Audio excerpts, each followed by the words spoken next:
నమస్కారమండి. ఈనాటి మన లోతైన విశ్లేషణలో చరిత్రలో పెద్దగా బయటికి తెలియని ఒక షాకింగ్ చాప్టర్ గురించి మాట్లాడుకోబోతున్నాం. అవును, ఆ 19వ శతాబ్దపు పరిస్థితులు నిజంగా ఒక పెద్ద ట్రాన్సిషన్ పీరియడ్ అని చెప్పాలి. ఎగ్జాక్ట్లీ. ఒక్కసారి ఊహించుకుంటే ఆ 19వ శతాబ్దంలో ఒకవైపు మొఘల్ సామ్రాజ్యం పతనమైపోయి బ్రిటిష్ ఈస్ట్ ఇండియా కంపెనీ దేశమంతా పాతుకుపోతున్న సమయమది. దానికి తోడు పాశ్చాత్య విద్య మరియు సంస్కృతి కూడా మన దేశంలోకి వేగంగా దూసుకొస్తోంది. కరెక్ట్. ఈ పెరు మార్పుల మధ్య ముస్లిం సమాజం ఒక పెద్ద సవాల్ని ఎదుర్కొంది. అసలు తమ ఉనికిని ఎలా కాపాడుకోవాలి అనే ప్రశ్న తలెత్తింది. ఆ ప్రశ్నకు సమాధానంగా వచ్చినవే ఇస్లామిక్ రీఫార్మ్ మూమెంట్స్, అంటే మొహమ్మదీయ సంస్కరణోద్యమాలు. సరే, మన ముందున్న ఆధారాలను బట్టి ముఖ్యంగా 4 ఉద్యమాల గురించి లోతుగా చర్చిద్దాం. ఇలాంటి మరిన్ని వీడియోస్ కోసం subscribe MRP education channel. Wahabi, Deoband, Pagalpanthi మరియు మొహమ్మడన్ లిటరరీ సొసైటీ. అసలు ఈ పాశ్చాత్య భావాలకు వాళ్లు ఎలా స్పందించారు? ఆసక్తికరమైన విషయమేంటంటే, ఒకే సమస్యకు ఒక్కో ఉద్యమం ఒక్కో రకమైన పరిష్కారాన్ని ఎంచుకుంది. వహాబీ ఉద్యమం గురించి చూద్దాం. వహాబీ ఉద్యమం అంటే 1820ల నుంచి 63 వరకు, అంటే దాదాపు 4 దశాబ్దాలు నడిచింది. పాశ్చాత్య భావాలకు వ్యతిరేకంగా ముస్లింలలో వచ్చిన తొలి భారీ స్పందన ఇదే కదా.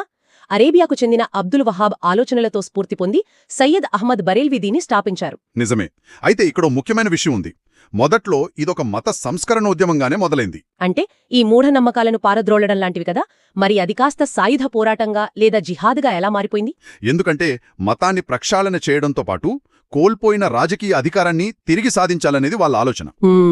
పంజాబ్లో సిక్కుల మీద, బెంగాల్లో బ్రిటిష్ వాళ్ల మీద వాళ్లు తుపాకులు పట్టడానికి కారణం ఇదేనన్నమాట. ఖచ్చితంగా. ఉత్తర భారతదేశంలో మొదలైన ఈ ఉద్యమం దేశమంతా వ్యాపించింది. ఇక్కడ విశేషమేంటంటే, హైదరాబాద్ సంస్థానంలో ముబారిజు ఉద్దరులా కూడా దీన్ని తీవ్రంగా నడిపించారు. అంటే వాళ్ల లక్ష్యం భారతదేశంలో తిరిగి ఇస్లామిక్ అధికారాన్ని స్థాపించడం.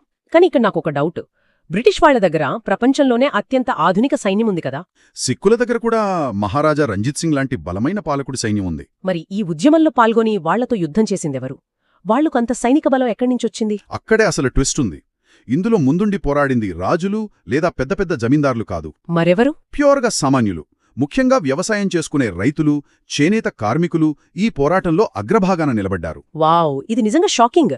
చదువుకున్న మేధావులు కాకుండా కడుపు మండిన సామాన్యులు సామ్రాజ్యాన్ని ఎదిరించారన్నమాట. అవును, ఎందుకంటే బ్రిటిష్ వారి ఆర్థిక విధానాల వల్ల స్థానిక పరిశ్రమలు నాశనమయ్యాయి. లండన్ నుంచి వచ్చే చౌకైన బక్కల వల్ల చేనేత కార్మికులు రోడ్డున పడ్డారు.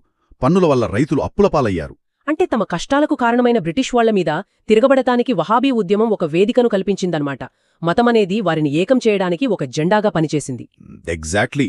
అట్టడుగు స్థాయికి ఒక ఉద్యమం ఇంతలా చొచ్చుకుపోవడం మామూలు విషయం కాదు. మరి బ్రిటిష్ ప్రభుత్వం దీని ఊరికే చూస్తూ కూర్చుందా? దాన్ని ఎలా డీల్ చేసింది? అస్సల్లేదు. చాలా నిర్దాక్షిణ్యంగా అణిచివేసింది. ఈ వహాబీ ఉద్యమం వాళ్లకు కంటిమీద కునుకు లేకుండా చేస్తే ప్రత్యేకంగా చట్టాలు తెచ్చారు. దేశద్రోహం కేసులు కూడా పెట్టారు కదా. అవును, నాయకులకు యావజ్జీవ శిక్షలు వేసి అండమాన్ జైలుకు పంపడం లాంటివి చేశారు. తమ మిలిటరీ పవర్తో పూర్తిగా అణిచివేశారు. ఇక్కడే అసలు విషయం మరింత ఆసక్తికరంగా మారుతుంది. సాయుధ పోరాటాలు విఫలమయ్యాక ముస్లిం సమాజం ఆయుధాల నుండి సైద్ధాంతిక పోరాటాల వైపు, విద్యా సంబంధమైన పోరాటాల వైపు దృష్టి మళ్లించింది.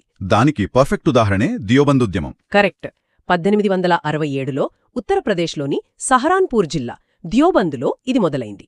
మౌలానా హుస్సేన్ అహ్మద్ మహమ్మద్, ఖాసిం ఇంకా రషీద్ అహ్మద్ గంగోహీ కలిసి దారుల్ ఉలూం అనే మద్రసాను స్థాపించారు. వీళ్ళెంచుకున్న మార్గమేంటంటే పూర్తిగా పాశ్చాత్య విద్యను వ్యతిరేకించడం. వాళ్లలా ఆలోచించడానికి కారణమేంటి? వహాబీ ఉద్యమంలాగా ఆయుధాల పడితే బ్రిటిష్ వాళ్లని గెలవలేము అని అర్థమైంది. కాని వాళ్ల ఇంగ్లీష్ విద్య ద్వారా మన సంస్కృతి, ఆలోచనా విధానం కలుషితమైపోతున్నాయని భావించారు. అంటే భౌతికంగా ఓడిపోయినా కల్చరల్గా తమని తాము కాపాడుకోవాలని స్వచ్ఛమైన ఇస్లామిక్ విద్యను అందిస్తూ ఒక ప్యారలల్ సిస్టమ్ డెవలప్ చేశారు. సరిగ్గా చెప్పారు. కానీ ఒక్క నిమిషం, ఇక్కడో పెద్ద కాంట్రడిక్షన్ కనిపిస్తోంది కదా. వీళ్లకు బ్రిటిష్ వాళ్ళంటే పడదు, వాళ్ళ ఇంగ్లీష్ చదువులంటే అస్సలే పడదు. అవును. కానీ రాజకీయంగా చూస్తే వీళ్లు జాతీయోద్యమంలో కాంగ్రెస్ పార్టీకి మద్దతిచ్చారు. కాంగ్రెస్ నాయకులంతా ఇంగ్లీష్ చదువుకున్న మేధావులే కదా. ఇది కొంచెం విచిత్రంగా లేదా? పైకాలాన్ని అనిపిస్తోంది. కానీ ఇక్కడే దియోబంద్ నాయకుల రాజకీయ పరిణతి అర్థమవుతోంది. అదొక ప్రాక్టికల్ అప్రోచ్. అంటే ఎలా? బ్రిటిష్ వాళ్లను తరిమికొట్టాలంటే దేశంలోని అన్ని వర్గాలు ఏకమవ్వాలని నమ్మారు. మతపరంగా ఛాందసవాదులైనా రాజకీయంగా పక్కా జాతీయవాదులు వాళ్లు. అందుకే వాళ్లు కాంగ్రెస్కు మద్దతిచ్చారు. అంతేకాకుండా పాకిస్తాన్ డిమాండ్ను కూడా తీవ్రంగా వ్యతిరేకించారు కదా. సమైక్య భారతదేశం కోసమే నిలబడ్డారు. ఎగ్జాక్ట్లీ. మన తొలి విద్యాశాఖ మంత్రి మౌలానా అబుల్ కలాం ఆజాద్ లాంటి నాయకులు ఈ ఉద్యమం నుంచే వచ్చారు. అంటే వాళ్ల జాతీయవాద భావజాలం ఎంత బలమైనదో అర్థం చేసుకోవచ్చు. ఇది వినడానికి చాలా ఆసక్తికరంగా ఉంది. సాంస్కృతిక ప్రతిఘటనకు విద్యను వాడ్యారు, కాని దేశ సమగ్రత కోసం అందరితో కలిసి నడిచారు. ఇక మనం మాట్లాడుకోవలసిన మూడవది ఒక డిఫరెంట్ అప్రోచ్, పాగల్పంథీ ఉద్యమం. ఇదొక ప్రత్యేకమైన ఉద్యమం. కేవలం మతానికో చదువుకో పరిమితం కాలేదు. పాట్నా బెంగాల్ ప్రాంతాల్లో మీర్ నసీర్ అలీ, కరమ్ షా మరియు టిటూ మియాన్ల నాయకత్వంలో నడిచింది. అసలీ పేర్లోనే పాగల్పంథీ అంటే పిచ్చివాళ్ల మార్గం అని ఎందుకొచ్చింది? మొదట్లో ఇదొక సూఫీ మరియు స్థానిక నమ్మకాల కలయికగా పుట్టిన ఒక ఆధ్యాత్మిక మార్గం.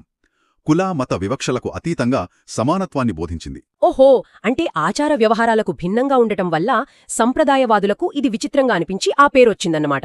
అవును, స్థానిక బడుగు వర్గాలు, గిరిజనులు దీనివైపు ఆకర్షితులయ్యారు. కరంషా తర్వాత వచ్చిన టిటూమియాన్ నాయకత్వంలో ఇదొక రైతాంగ పోరాటంగా మారిపోయింది. రైతాంగ పోరాటం అంటున్నారు అంటే ఇక్కడ కూడా బ్రిటిష్ వాళ్లేనా శత్రువులు, లేక స్థానిక జమీందార్లా? వహాబీలతో పోలిస్తే వీళ్ల పోరాటం ఎలా భిన్నం? ముందుగా వీళ్ల డైరెక్ట్ శత్రువులు జమీందార్లే. బ్రిటిష్ వాళ్లు తెచ్చిన పర్మనెంట్ సెటిల్మెంట్ వల్ల పన్నులు పెరిగి రైతులు నలిగిపోయారు. అంటే భూమి దేవుడిచ్చింది, దానిపై పన్నులు వసూలు చేసే హక్కు ఎవరికీ లేదు అనేది వాళ్ల సిద్ధాంతం. కరెక్ట్.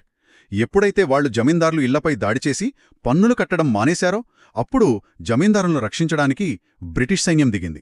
అలా ఒక స్థానిక రైతాంగ ప్రతిఘటన కాస్త బ్రిటిష్ వాళ్లకు వ్యతిరేకంగా పెద్ద సాయుధ పోరాటంగా మారిందన్నమాట. వహాబీలు ఇస్లామిక్ రాజ్యం కోసం పోరాడితే వీళ్లు కేవలం తమ మనుగడ కోసం, తమ భూమి కోసం పోరాడారు. ఒక మాటలో చెప్పాలంటే ఇదొక క్లాస్ స్ట్రగల్. అంటే ఒకే టైంలైన్లో ఒక వర్గం రాజ్యాధికారం కోసం, ఇంకో వర్గం కల్చరల్ ఐడెంటిటీ కోసం, ఇంకో వర్గం తమ జీవనాధారమైన భూమి కోసం పోరాడారు. ఇప్పుడు ఈ విశ్లేషణలో ఒక సర్ప్రైజింగ్ టర్నింగ్ పాయింట్కొచ్చాం. అదే మహమ్మడన్ లిటరీ సొసైటీ. కరెక్ట్. 1863లో కలకత్తాలో దీనిని నవాబ్ అబ్దుల్ లతీఫ్ స్థాపించగా మైసూరుకు చెందిన మహ్మూద్ రహీముద్దీన్ అధ్యక్షుడిగా ఉన్నారు. ఇక్కడ నా మైండ్ బ్లాంక్ అయిన విషయం ఒకటుంది. ఏంటది? ఒకే శతాబ్దంలో సమాజం మనుగడ కోసం ఎంత విరుద్ధమైన నిర్ణయాలు తీసుకున్నారో కదా.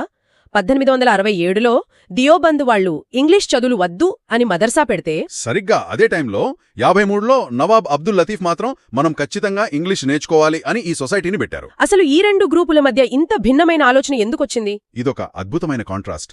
నవాబ్ అబ్దుల్ లతీఫ్ కలకత్తాలో ఉన్నారు కదా, కలకత్తా అప్పటి రాజధాని. అక్కడ జరుగుతున్న డెవలప్మెంటు, ప్రభుత్వ ఉద్యోగాలు ఆయన చూస్తున్నారు. పాత వైభవం తలుచుకుంటే లాభం లేదు, బ్రిటిష్ పాలన ఒక రియాలిటీ అని ఆయన రియలైజ్ అయ్యారు. అవును, హిందూ మరియు బ్రిటిష్ యువకులతో పోటీపడి అడ్మినిస్ట్రేటివ్ ఉద్యోగాలు సాధించాలంటే ఇంగ్లీష్ రావడం ఖచ్చితమని ఆయన బలంగా నమ్మారు. అంటే దియోబంద్ వాళ్లు సంస్కృతికి ప్రాధాన్యత ఇస్తే, మహమ్మడన్ లిటరరీ సొసైటీ వాళ్లు భవిష్యత్తు అవకాశాలకు ప్రాధాన్యతిచ్చారన్నమాట. ఎగ్జాక్ట్లీ. ఇది వింటుంటే నాకు ఇప్పుడు జరుగుతోన్న టెక్నాలజీ రేస్ గుర్తొస్తోంది.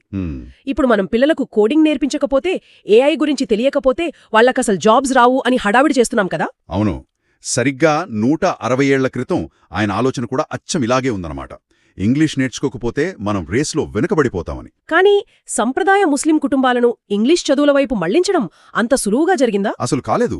చాలా వ్యతిరేకత ఎదుర్కొన్నారు.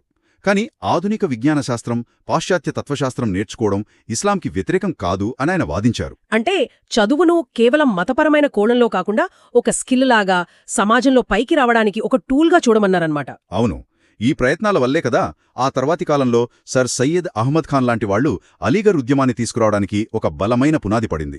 ఈ ప్రయాణం వింటుంటే నిజంగా గూస్బంప్స్ వస్తున్నాయి.